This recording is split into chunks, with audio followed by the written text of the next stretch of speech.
Mama, ozo chalanga tembe. Ozo chalanga tembe. Na libumu ya mama na bino na papa na bino bobota mi 8. Amen papa to bota ma 8. Mais na 8 wana, mais na kati ya 8 onga na zoloba ba misusu nyoso bakufi. Otikele ka bino mibale. Eza bongo papa. Ndenge na zoloba ye moko aza na bana 4. Et abotaka toujours mwana na papa na. Mais problème ezozala oyo ezosala bino eza nini kinoki oyo ezotungisa bino. La première des choses na bino nyonso 8 oyo bobotamaki bana ya basi bo sutukaka kaka bokomi des de vierge. Mais mutu abimaka na bango ndeko Fredi na mutu lokola mibali na bango eza papa oyo aboti ba.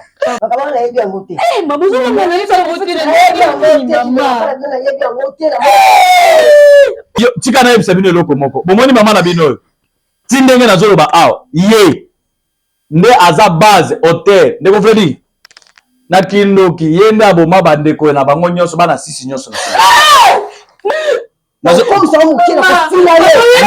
ndeko finanga ndeko Fredi ezomona biloko yango mama yozolakisanga mosala olobi ngai naza luke ya solo sikoyo yo kitisa loboko wana ngai natala soki yoza oyebi likambo te kitisa loboko kasi kitisa Mbote, bonjour, bonsoir à tous ceux qui nous suivent, ça dépend de l'heure à laquelle vous recevez. Buenos dias, et pour ceux qui écoutent espagnol, bon dia, boitarda, et puis bonita, portugais. Merci beaucoup, chers amis téléspectateurs, de nous retrouver à nouveau devant vos postes de télévision. Il y a beaucoup d'émissions aussi, tout ce qui n'a pas équipe technique, merci beaucoup. Dans l'émission, ils pour édifier pas seulement une émission, c'est une consultation prophétique qui existe avec les hommes de Dieu. Mais la Salama, surtout en direct, soit dans la télévision, pour que Tinayo posant un problème, le locaux là-bas, monsieur, sur le roi, monsieur, va contacter mon salut en Zambie, on a Yambi, na plateau, numéro, et ça va toujours marqué en bas de l'écran pour contacter, mon problème, nous Zambie, on va retrouver société Nzambé, à retrouver solution à travers. Comme le ministre, nous sommes avec l'homme de Dieu, le prophète Fortuna. Et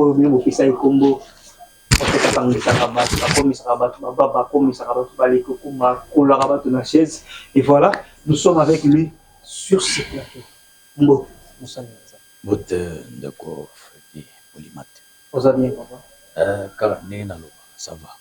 C'est là pour moi disponibilité à chaque fois on a bien papa toujours comme pour une émission tout ça là vous avez toujours disponible quand les gens bazana occupé pour joindre yo et que c'est ninga palika. Bon, le vrai problème les hommes ça là elles nous les ont exigé 5000 quoi apparaître que ça soit fatigue que ça soit quoi il faut que ça apparaître. Voilà, merci beaucoup. C'est beaucoup kwanza comme ça tout continue lola izala polele to mona loboko na yo na kombo na Yehoshua Amashia, le vrai nom de Jésus. Amen. Amen. Merci beaucoup. On salue l'ensemble le vrai nom de Jésus. C'était il y a du faux, il y a aussi des vrais. Pour que ba faux, ba vrai ba monana, il faut ba faux hasard. Il y a mon a regretté karabato ba faux prophète. Ba faux serviteur. Ngande ba benga déjà la ndenge ba balingi. Mais il faut que si il n'y a pas le faux, c'est qu'il n'y a pas le vrai. Ce qui la peau n'a pas vrai, il faut pas faux bazar. Ok. Ce qui nous besoin traiter un faux, c'est que pas vrai bazar. Voilà. Merci beaucoup. C'est que vrai bazar. C'est que nous voulons surtout savoir parce que bien le bazar faux bazar. Comme il a rappelé moi que moi dans le là. Moi je m'en fin à parler. On fait forcément moto de ça là. Chaos, au salam boye. Coller la quitte, à les gens se posent des questions, les mêmes questions que les gens se posent. Malgré ils sont en train de vivre ça. Non, vous savez, ce sont toujours les incrédules, posé incrédule nakati. Sans effet. Non, mais le besoin de mater. Quand tu dis que non, je n'accepte pas. Non, besoin de mater parce que vous êtes incrédule. De tout ce que vous avez vu, Mais tu n'es pas toujours convaincu. C'est incrédible. Mais quand est-ce qu'on parle de l'incrédit? Quand la personne n'accepte pas, doute de tout. C'est ça l'incrédulité. Malgré la question qui classité, mais je sais ce que je parle. Mais les Écriture, écoutez, les Écritures me disent, avec le Saint-Esprit, nous allons faire tout, même parler toutes les langues. Mais c'est parce que le Saint-Esprit est dans moi. Prophète. Est-ce que ça qu'on a été? Non, pourquoi? Autour de notre classité. Moi, je te dirais ceci. Classe kokende classe boy na tangi classité. Parce que na kotaka na se ya mai na âge à 8 ans, je le répète chaque fois. Et na bimi na âge à 15 ans. Est-ce que va bien magicien? Yebisanga na lingi na tanga classe ndenge. Est-ce que va bien magicien? Sauf que tant nous amba benginga na bandi ko salela yi. Na se ya makolo ya apôtre Jean-Pierre Bosolo. OK. Bosekuta. Ne aye koloba okoki jamais ole kakaka bongo bimakaka ke naza mosali ya nzambe sans formation. Non. Et je le dis papa, en réalité nayebi kotanga te, nayebi kokoma te. Mais j'avais un don de parler. Pourquoi? Je défendais le miracle de Dieu. Je défendais ce que moi je connais, ce que le Seigneur m'a parlé. Neko prophète Emmanuel ayebi kende malata na émission sokaliki yo tunayi aoyebi sayo nazaki le seul mutu azalaki koloba pour parler sur le miracle de Dieu de mon père.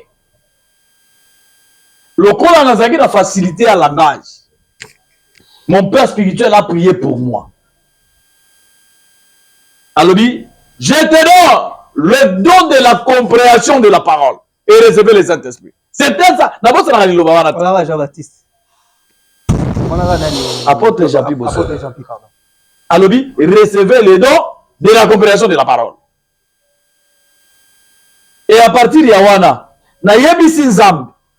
Soki yo benganga pour convaincre ces gens. Na kotanga Bible, ndenge nini au moment où na yebi kotanga te. Et l'on quoi liboso, apôtre Jean-Pierre Bosolo alobi, somba Bible. Mais dans la telle Bible, na kosomba na yebi kotanga te.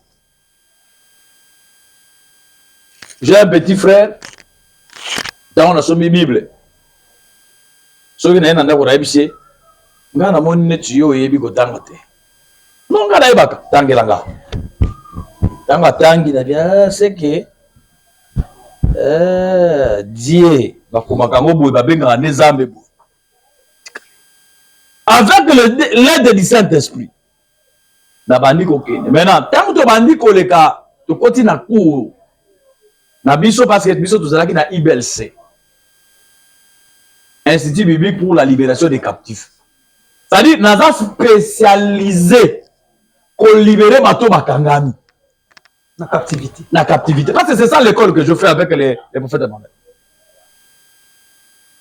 Institut biblique pour la libération des captifs. C'est-à-dire je connais ce qu'on appelle la délivrance. Tunangilia na makazi. Eliko ba tout simplement to côté la nini sala. Prophète moka bibi pasteur moka bibi. Mais papa est-ce que yo yebi comment ba sala rapport molimo ma bibi. Est-ce que tu le sais? Yango moni maman, tinde frère, maman tindi ba sabeli mutu mutabikite. Ayaka asabeli mutu mutabikite. Ba prophète alokuta ba pasteur alokuta. Non! Oza pasteur, tikala pasteur, ekiti siote. J'en profite, en tout cas, Bobini, comme on va dire, Bobotami, Bokomité, les mailles, sur les réseaux sociaux, surtout na YouTube, Boyini sur YouTube. Banani Baïnis. Moi, je parle de moi, Banani Baïnis. Ma prophète. Tu connais pas la otanga ba prophète, c'est quand la yebi, l'alliance na bango na nzambe. Na lobi te otanga. Tu connais. Voilà une autorité. Qui sont sur tout le monde ou barana tout n'avons jamais. Na tout n'avons pas pour na commater nous ces gens là. Bobo toi mi belé, toi baba faux na ba vrai ndenge nini. Dans l'émission passée, la personne qui a déjà 3 sortes de serviteurs. Oui. On a dit que dans on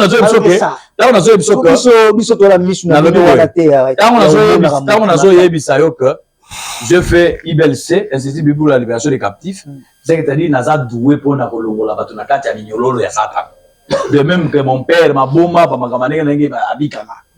Je suis doué à ça. Naza lokola ba misusu nyonso te. On ne faut y ba yango.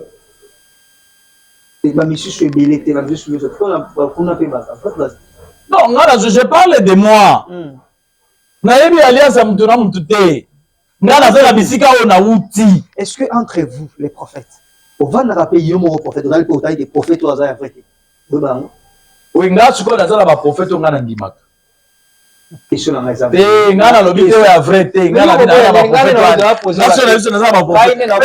je parle que nous avons prophète Fortuna, oui, Loba. On a mis sur prophète. Au fan de la pause, on a prophète au talent unique.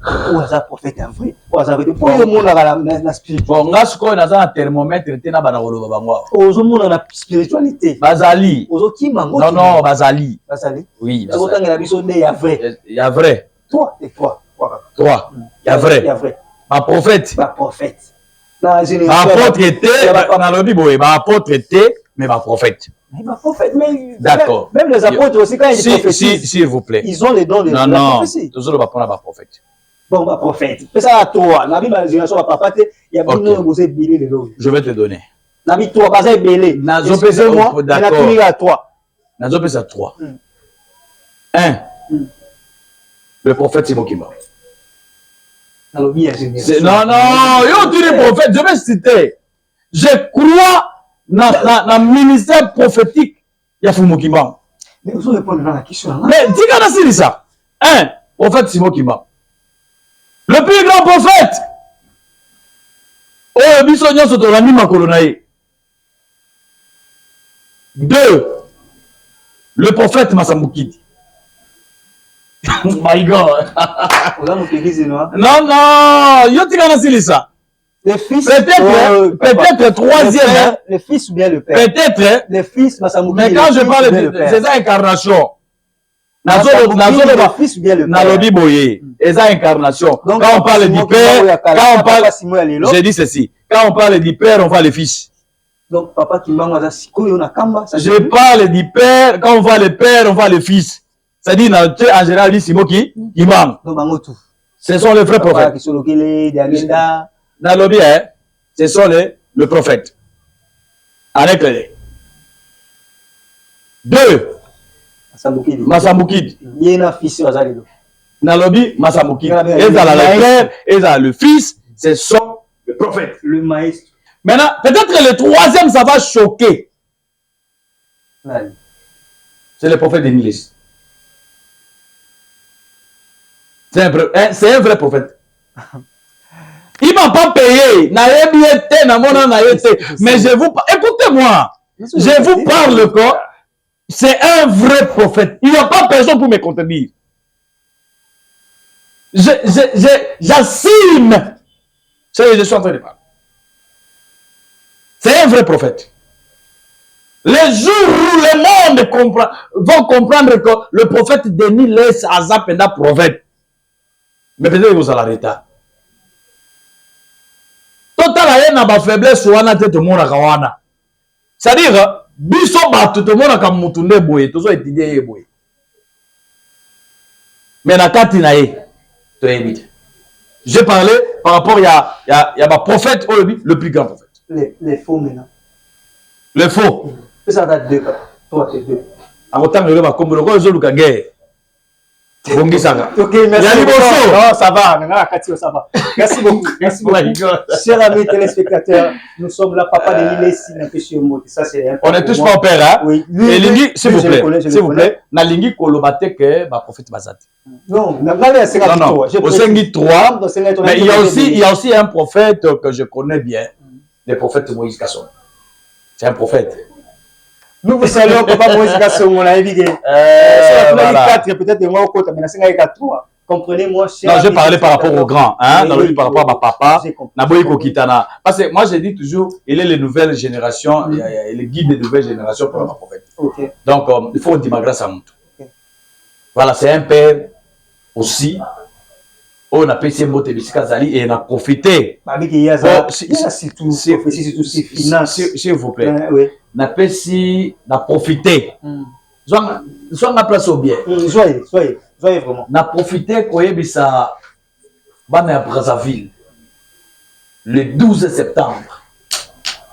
Atterrissage forcé dans Brazza.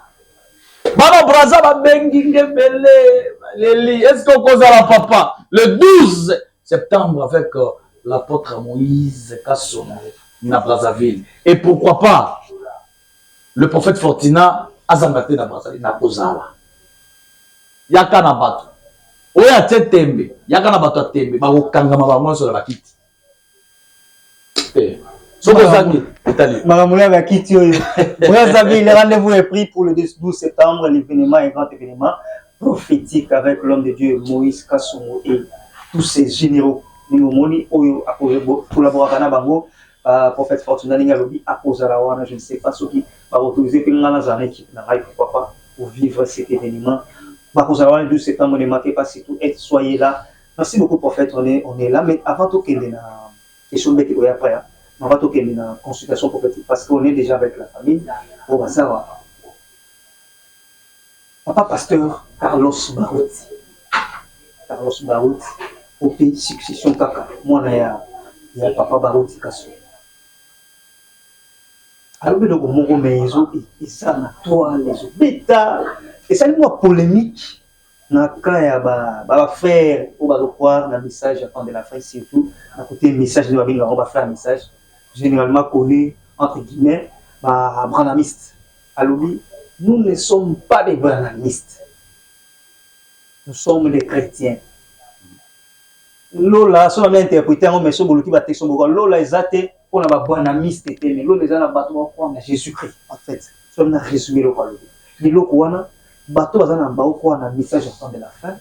On dirait peut-être na rolo ba musuma comprendre ngo bien ba musuma comprendre ngo bien ou comment et petit tous les salami makasi.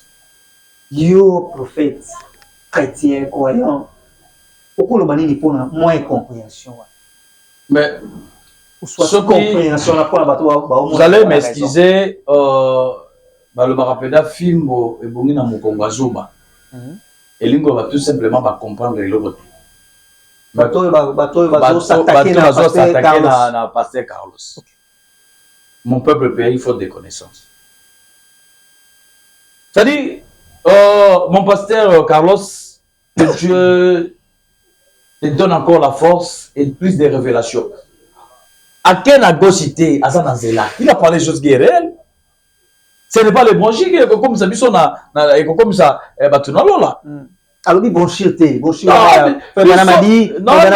Et Zobima, si on prend la monsieur Zobima, le col a contredit de faire père naïf. Oui. Oh papa Bunda kita moulaït. Non.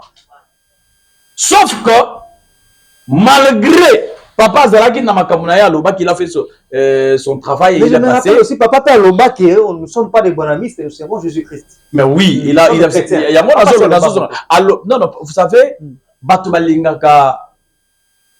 Donc, comment la idolâtrie? Il y a aussi mon accueil.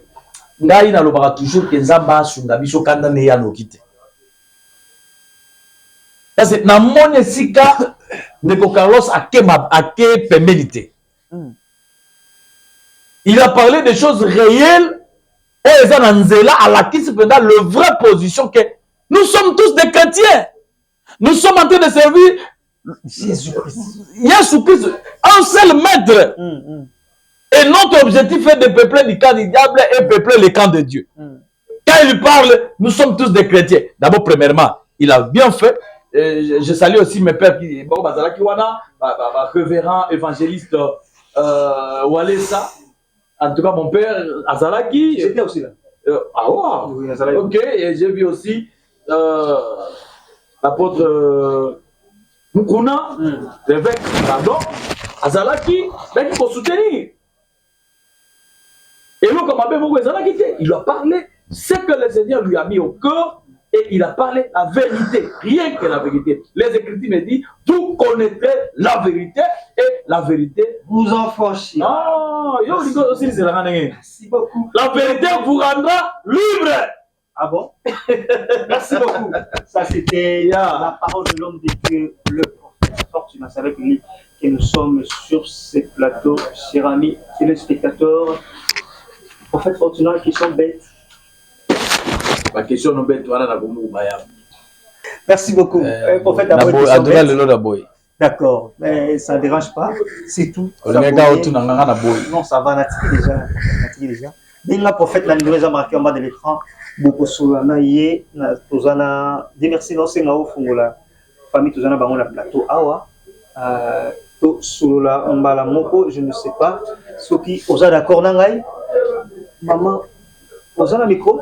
To banda kuna comme ça toya. Maman yo partager micro na maman wa. Partager na maman. OK. Bonjour maman. Bonjour papa. Matama mbongo hein. Kombo nani? Kombo na merveille. Maman merveille. OK. Maman katikati bonjour. Bonjour papa. Kombo nani? Kombo na maman Lisette. Maman Lisette. Ouais. OK. Tikanga mona na pesa maman Mbote. Mbote papa. Kombo nani? Maman Mazo. Maman Mazo. Nani a contacté nga pa kutana na prophète? Ezangai. Ezayo hein? Ouais. OK. Maman bozandenge ni na famille. O azali kinanga? Wana leki hein? O maman na biso. Ah, OK. Yo ya ndeko na suka. Ndeko merveille. Ndeko maman merveille. Ouais. OK.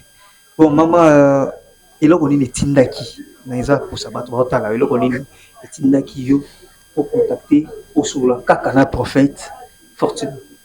Merci beaucoup papa journaliste. Eloko esengi ngai na benga yo poto so na prophète pour na prophète na bale ko benga. Na bengi. Na pesi leki nanga abengi. Esonaka. Prophète ayambaka te. Nde ide yaki yo ko benga yo journaliste nde oyambi biso. Nde toye. Eloko o esali biso to ya liboto mbimba awa. Eza ba problème oyo to juna kata famille na biso. Très bien, ba problème alors expliquer ngo ozana no précité. Na suna question mo suna posaka. Bengo ni miboya bosala po le kana télévision pona ni. Papa. Encore tout ça pour ça guérison ya famille. Et la télévision, tu as la télévision, tu es un coup de sauter. C'est vrai? Ouais. D'accord, merci beaucoup parce que naïbi moutou dans un plateau. Ma blonde soit tu es choqué, soit tu es choqué, tu es au message, je ne sais pas. Mais na tout na question là pour naïba pourquoi bon dimiga pour la télévision. Merci beaucoup. Le prophète Fortuna, vous avez besoin d'aller au tout dans plateau, au monier en face, il y a au moins na singa qui andimi, bo solo la naïe maman. Vous prête d'accord? Lion de solana yit. Ouais, le François na papa. D'accord. Yoana. En fait, non c'est nga vous allez concentrer au solana bandeko. Ata razuta la téléphone batu azubi nganga batu. En tout cas, na osenga, oui, na osenga. Ba na ya mate bako ba lo bagazo ya. Na poser question wana. Oui, mon ndeko bazo répondre. Si tout na éviter, pour bazana ya ndise ozo ya mbate. Non, c'est vrai. Papa tikano. Namo na lobina ndaka ba émission ya pa prophète Fortuna mingi na YouTube. Nango kwa bato apoto. Tant nazo benga. Ezo sono ya mbate na mi lobeli nga binzambe. Est-ce que prophète ayambaka mamero ya poto? To yamba mamero nyonso. Ayambaka ka bato apoto? To yamba bato nyonso. Yo pa ya ngana bengona. Problème ezabo. Net na la gisi bato so bazomona. Il y a l'appel qui est ezo kota awa, eza ya Afrique d'ici. Tant bazo benga nga awa bazwinga te. Abengi lisusu, ouais. So asa bengi da so ki 10 fois so ki 20. So tama zo benga zo zwanga te. Na mini choyo ngao na za na musala na mi partager ndenge nini. Pour na sepeli zela. Allô? Allô prophète, jambo mama. Niko mo émission hapo nanita, na za na émission aba siko na plateau d'ailleurs. Donc nena lo ba mungongo nezo le kala chaîne de télévision. Na za na plateau. Oui. OK, merci. On comprend. À Sambi, on est à la défense nayo, moi la défense. Bon, prophète, on y va. Voilà. La famille est là. Non, voilà na la kisi bon pour ba comprendre que au moins yango en collaboration avec les techniciens, on va zoomer en gros pour voir mon appel que les numéro Afrique du Sud et zoomer en gros. Très bien. Mais et vous allez ceux qui n'ont pas habité dans un plein émission, ah y a marabisote. D'accord, bikabola n'engeni. On a compris, on y va. Nayoki baye kolukanga ozala posala. Mais nzamba sala bino bola. Amen. Nazongeli nzamba sala bino bola. Amen, papa. Namoni que vous avez un souci makasi. Et vous avez consultation prophétique. Vous avez besoin de nzamba lobela. Amen. Mais tant que vous avez besoin de nzamba lobela bino, je suis en train de voir dans mon esprit notre prix de guide à Zantoun d'abord. Je suis en train de voir dans mon esprit. Na libumu ya mama na bino na papa na bino bobota mi 8. Amen, papa, to bota ma 8. Mais na 8 wana nazomona bino nyonso boza basi. Oui. Mobali azate. Moto bota ma 8. Mama tikalika ko bota bino basi. Bana basi, ça pose la raison. Mais na kati ya 8 onga na zoloba ba misusu nyonso bakufi. Otikeleka bino mibale. Eza boyi papa. Papa. Yo to yelia. Ama boti biso 8. Ndoka yo lobi. Na 8 wana. Sisi nyonso bazana mabele papa. Joakimia. Merci papa. Ndenge aza liboso no ando moninga naza. Nuna balonga te. 8 ana trop batika bana. Bana o batika. Nyonso baza bakulu na. Et vous c'est voler. Et nazomona ndeko Freddy. Bakufa kakaka. Et na kati ya kokufa ndenge nazoloba awa ye moko aza na bana 4 et abotaka toujours mwana na papa na Qu'est-ce que papa? Pe leki na ye ndenge aza na merveille asi aboti bana mibale mais mwana pe na papa na ye. Papa c'est bongo. Papa, nena aza boye.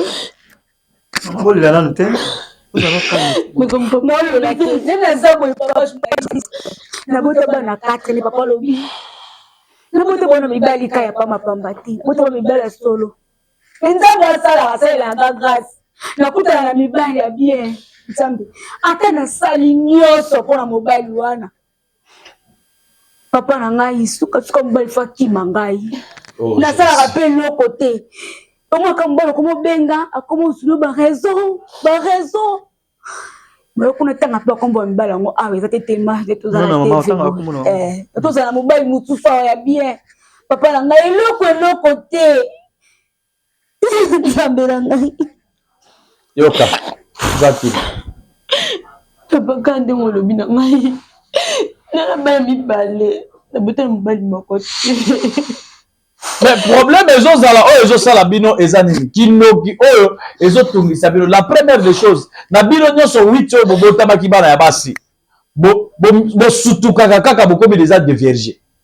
Papa ze solo mobali ata moko teke yo mobali ya de vierge kinga azalaka te. Papa koma soki na lela butu na bimaka na mobali na koma tala tamboli na nzela na mibongisi ndeni mobali. Mais mutu abimaka na bango ndeko Freddy na butu lokola mibali na bango eza papa oyo aboti ba. Papa kufa kala. Mais papa kufa kala mais son esprit règne. Na kati ya bavi na bino parce que yende a diverger bino nyonso bana basi na bo bakufi. Parce que soki a diverger bango après quelque temps babandaka kobela. Ah na zolo ba ya uti ko le kana opération. Papa kaka bomi papa. Auti non abimaka na bango na ndenga butu. Pe ba conséquences ezalaka réel parce que bayaka komi kuta déjà que baza déjà de vierge. Wana papa le dongo ya solo. Utena yana biso liboso ki nga mwana suka papa. Eza bongo. Tuyebisa pe mama yebi makambo nyonso. Yo kana yebisa mama na bino yebi makambo nyonso parce que koza problème. Tik mama yo yebi makambo bana ba yebisa na yo te. Makambo te papa. Yo yebi yango te. Ngai prophète Lokuta.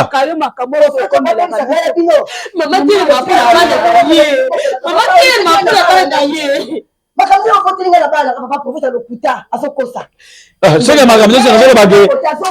Seke makambo nyonso nga nalobi pe mama yokanga mama. Makambo nyonso na my God. Mama, dos tu ebisa ko to so ke to la mukangati ndali. Eza de version na ebiso mama na ebiso ngote. Makambo na yebi yangote. Mama zo mama na ebiso ngote na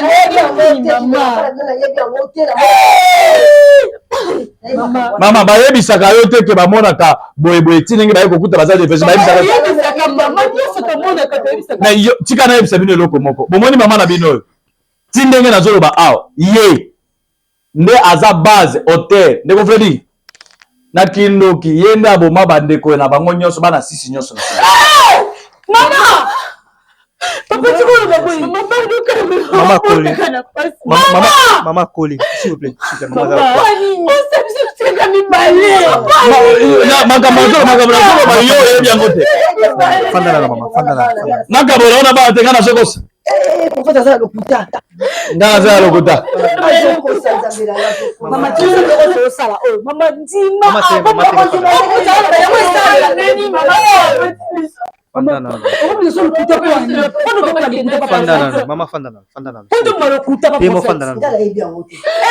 Mama, ozo chala nga tembe. Ozo tembe. Ozo chala nga tembe. Papa, kusaka na ngate. Ah? Yo yebinga ite. Yo ozo chala nga tembe. Yebinga ite. Ayebinga ite. Yebinga ite. Yo nani? Oka wala bana nga. Nazo komisa mu kina ko fina ye. Ndai ndego fina nga. Fina ye. Mama. Sasa musa papa. Ndai. Yo bola kisanga musa pina za mutalo kuta. Ndego fina zo bola biloko ngo. Mama, yo zo la kisanga musa. Olobinga na zanuke. Ya solo. Siko yo kitisa loboko wana ngana tala osoki yoza kitisa loboko wana kasi. Kitisa kasi. Fanda o kitisa ngo. Kitisa kasi. Kitisa na tala yo. Kitisa kasi. Mama so yebili kabukitsa libo. Kitisa kasi loboko. Mama so yebili. So yebili kamote kitisa loboko. Kasi kitisa me. Bomoni. Yo kitisa. Sozo jamu no kitisa loboko. Mama! Kitisa kasi loboko. Na yo vele mawane. Nali misani. Nali misani tika. Mama za okula, mama za okula tika. Kitisa loboko na tala yo. Yo zo tala misani. Na so wala loboko na. Mama! Ngala chani boko na kitandenge nini? Yo bina zoko sana na zoma na zoko. Sasa rapona yo to mama loba. Ela mate kwani bosa. Loboko na yo ekotika na ndengo wana. Yo zo kitso chaka misati. Baba tika eti. Na olimi sa ote tika na bongo. Ala ngeke. Prophet atika la kama soko akufa. Yo zo chaka misati. Mimi saka papa. Tokele fanda mafi. Asisa bisonyo to.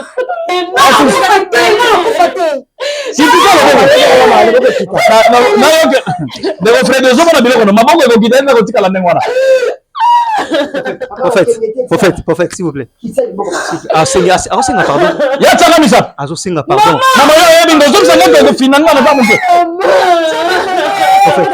Mama yonde. Nga chaka misati. Osinzi bana na opu kwa. Mama yo kata mawate mama. Yo zo chaka misati kitaka kasi na tala yo. Prophète, maman, ça va la plateau. Fanda loboko ekotika la bongo na yo fanda. Mama fera mama. Nanga tiki ngala kitsa loboko. Na ko tele mara ke ngala kitsa loboko. Mama fera. Yo na loboko tele kana. Yo kingas yo kitsa sanga kero na ko fino na ko msa yo muke. Yo ko finanga. La pesa ki o makambo. Mama yo tima mama tima fanda kiti na. Ah, mon doze emotionné. Ngala kitsa loboko. D'ailleurs na salué tananga pona sala musna. Pardon. Merci. On a papa kufa. S'il vous plaît, maman. Tala bo sona prophète hein. Bino maman.